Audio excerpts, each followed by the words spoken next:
So here is another example bakit ang sulat ko of a simple curve from di ko na maalala kung anong book by Engineer Richin Kondo. PS. Problem not mine. Galing siya sa isang book na hindi ko na maalala kung anong citation. Basta hindi ako gumawa ng problem. Okay, so let's have another example of a simple curve. A simple curve whose external distance, now we have external distance. So we have external distance of 10.2 meters. Intersect a property line AB at B. The back and forward tangent. So meron siyang back and forward tangents that are 220 degrees, 45 minutes, and 257 degrees, 25 minutes respectively. Point A is 20.20 meters from the vertex whose stationing is 10 plus 250.65 meters. Property line AB has azimuth of 32 degrees 42 minutes. At what stationing is the intersection of the simple curve and the property line B? So first, ang gagawin natin is to plot yung ating problem. Okay. So sabi, from station PC, forward azimuth daw, okay, is 220 degrees. So 220 degrees. Usually pag so this is 90, 180. So ibig sabihin nandito lang yan part. Gawin na natin. 1 yan. 220 degrees. Yeah. So sulat natin. 220. Let's use another pen. Color of pen. So this is 220 degrees 45 minutes. And then yung back azimuth natin na 257 degrees 25 minutes. So pag 250, so dito yan part, diba? So pag 250 yan, dyan yan part. So pag ganyan siya. So let's say from here, medyo pag ganyan siya na part. 200. This is 257 degrees 25 minutes. And then, ano pa yung sinabi? Yung station natin. So, nailagay na natin to. Nailagay na natin siya. Mayroon na rin siya. So, external distance na 10.2 meters. So, external distance natin na 10.20 meters. So, ibig sabihin, pag ganyan siya. So, let's say 10.20 meters. Extend lang natin ito. Ano ba? Dapat nilakyan ni Mami yung drawing. Okay. So, curve ganyan. So, dito yung station PT natin. So, station. Kunwari nagdikit na lang yan. Kaya hindi tayo perfect. Okay, this is our station PT. This is our station PC. So, 90 degrees.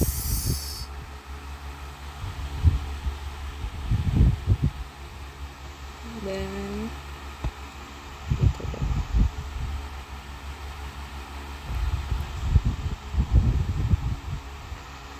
So, okay. Let's draw that now. So, here, pag i-zoom natin siya, siya ay 10.20 meters. Tapos, ang station ni vertex V ay 10 plus 250.68. Okay? Ano pa yung mga nandyan na given? Nagay na yan. So, si point A, okay. So, point A is 20.20 meters from the vertex. So, from here, papunta kay point A is 20.20 meters. So, pag kinat natin si point A papunta dyan,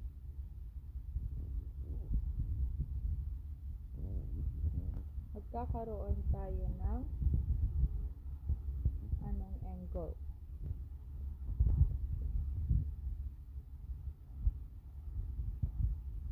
So, let's draw the elements muna. Okay. So, from here, papunta dyan, from dito, punta, ano? So, meron tayong angle dito, angle, meron din tayo angle dito. Okay. So, our radius, our LC, nasahan natin yan mga. Start, mag-solve tayo. Okay. So, first, solve natin si intersection. So, mali, nako, Ma'am Regine. So, gamitin natin. So, gamit tayo ng loop. So, solve natin si I. Para ma-solve natin yung ibang problems natin. Si I natin is equal to, so, ano tong angle na yan? So, si I natin, 257.25 minus 220.45. So, ang value ni I ay 36 degrees 40 minutes. Then, given yung ating external distance. So, from our external distance and the given I, masosolve natin yung value ni radius. So, ano nga ba yung formula natin for our external distance? So, E is equal to R times the quantity 1 all over cosine I all over 2 minus 1. So, anong value ulit ni E? 10.20 is equal to R times 1 all over cosine 3640 divided by 2 minus 1. So, shift solve nyo na lang. R is equal to 190.76 meters. So, meron na tayong value ni radius. Okay. Meron tayong value ni radius. Meron na tayong value ni I. Ano nang next na i-solve natin? So, next is the value of our tangent. Lalaki pala ng sulat ni Madam. Okay. So, value ni tangent natin. Burahin na natin. So, value of our tangent. So, value of our tangent T is equal to R tangent I all over 2. So, value ni T, since meron na tayong R, 190.76 tangent 36 degrees 40 minutes 36 40, so 36 40 divided by 2, the value of our T is 63.21 meters.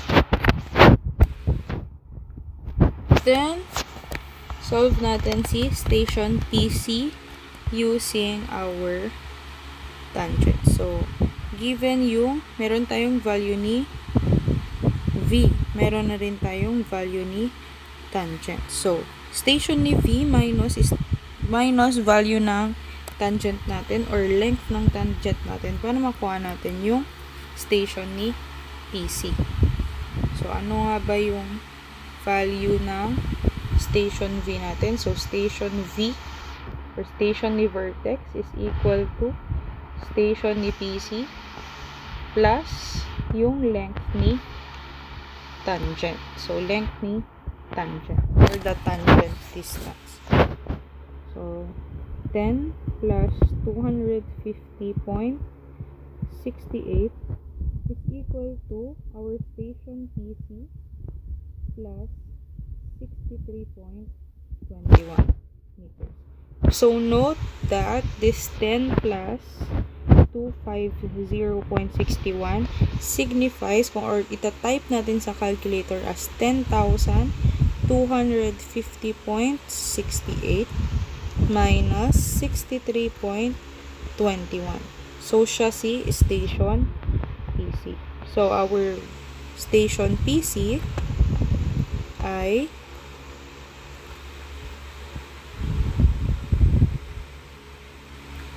mali. Ang station PC natin ay 10 plus 187.47. So, meron na tayong station PC. Ngayon, let's solve for the length of our curvature or yung LC natin. So, LC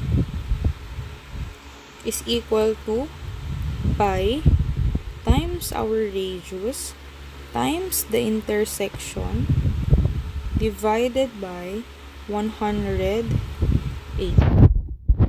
So, LC is equal to pi times 190.76 times 3640 divided by 180. So, ang value ni LC ay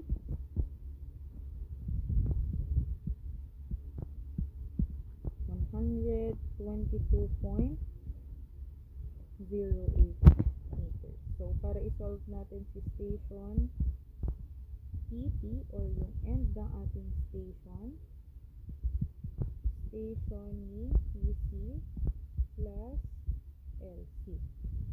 So, 10 plus 187.47 plus 122.08. So, ang station ni PP ay 10 plus 309.55. So,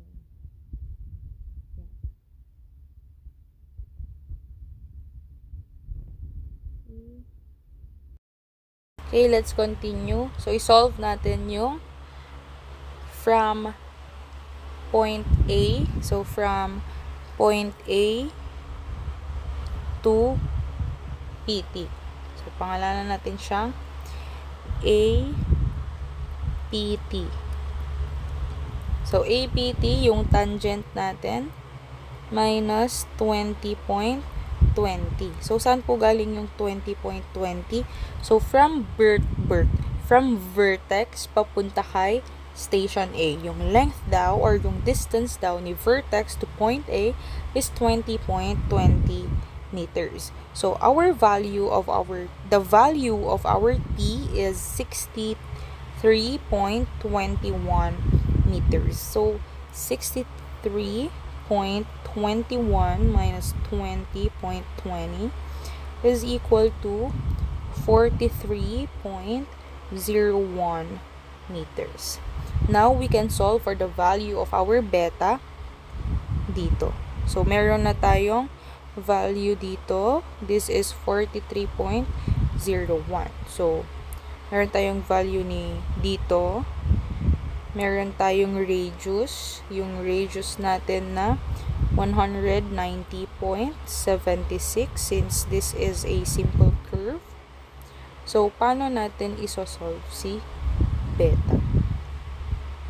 So, katawa. So, meron tayong opposite and adjacent. Tama ba? Okay. Towa. Opposite. So, towa. So, given si opposite and si adjacent. So, tangent beta is equal to, ano yung nasa taas? Value ni APT natin divided by our radius. So, ang APT natin, so, tangent beta, APT natin, 43.01 meters divided by 190.76 meters. So, tangent, shiftan, 43.01 divided by 190.76. The value of our angle is 12 degrees, 42 minutes, and 20.97 seconds. So, meron na tayong value ni beta. Now, let's solve for the value of our theta. Okay. So, the value of our theta is beta plus theta 2 is equal to 90 degrees. Okay. So, 12 degrees, 42, 20.97 plus angle 2 is equal to 90 degrees. So, sagot natin ay 77, 17, 39.03.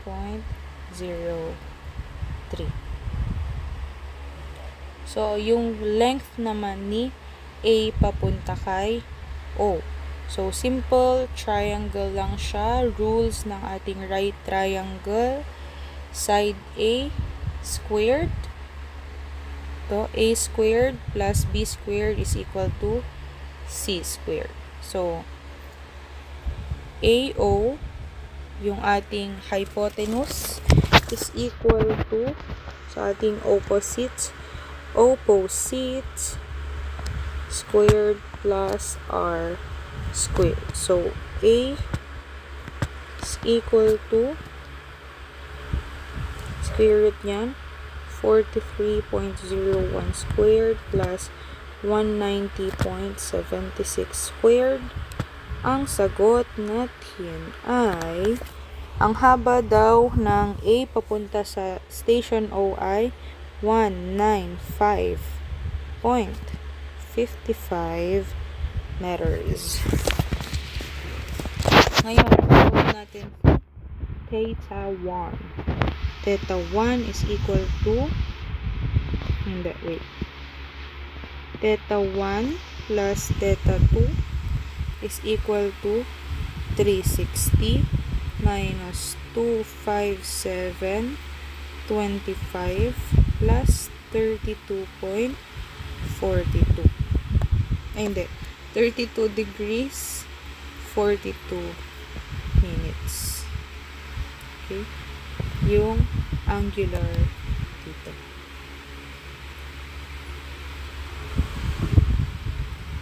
So, ang value ng ating theta 1 ay 57, 59, 20.97. Value naman ni alpha. So, AO all over saan si alpha? Dito si alpha.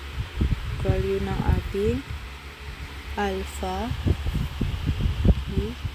Tapos, dito naman si theta 1. Dito si theta 2. Okay. Paano natin ito isa-solve? So, value ni alpha. Yung length ng ating AO, sine alpha is equal to R sine theta 1. So, 195.55 divided by sine alpha is equal to 190.76 divided by sine 57, 59, 20.97. So, cross multiply, then shift sign. The value of our alpha is 60 degrees, 22 minutes, 13.53 seconds. Or,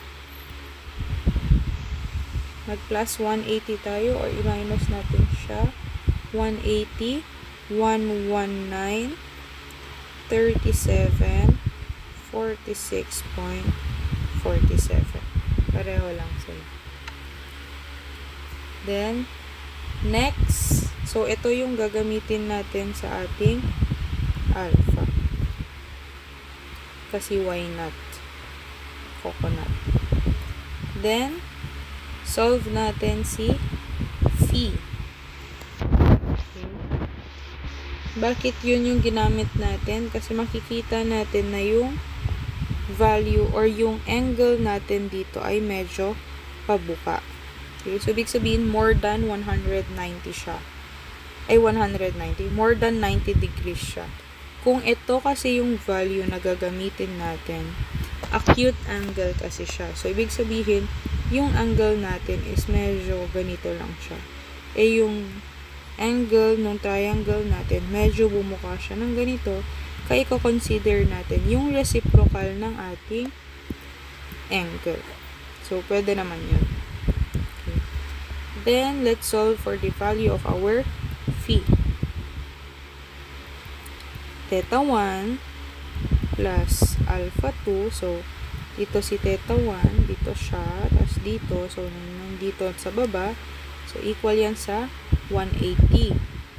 So, equal to ito, plus ito, plus, ay wait lang, baliktad. So, triangle siya, wait lang, triangle yan, so dito, plus ito, plus ito. So, alpha, plus ito, plus, mali ito. So, alpha, plus, yan, plus, is equal daw sa 180. So, now, ano nang value ng ating phi? So, value niya ay 2 degrees, 22, 52.56 seconds. So, ito again si alpha, 119 plus 119, 37. So, 119, 37, 46.47. Tapos, ito ay si 57, 59, 20.97.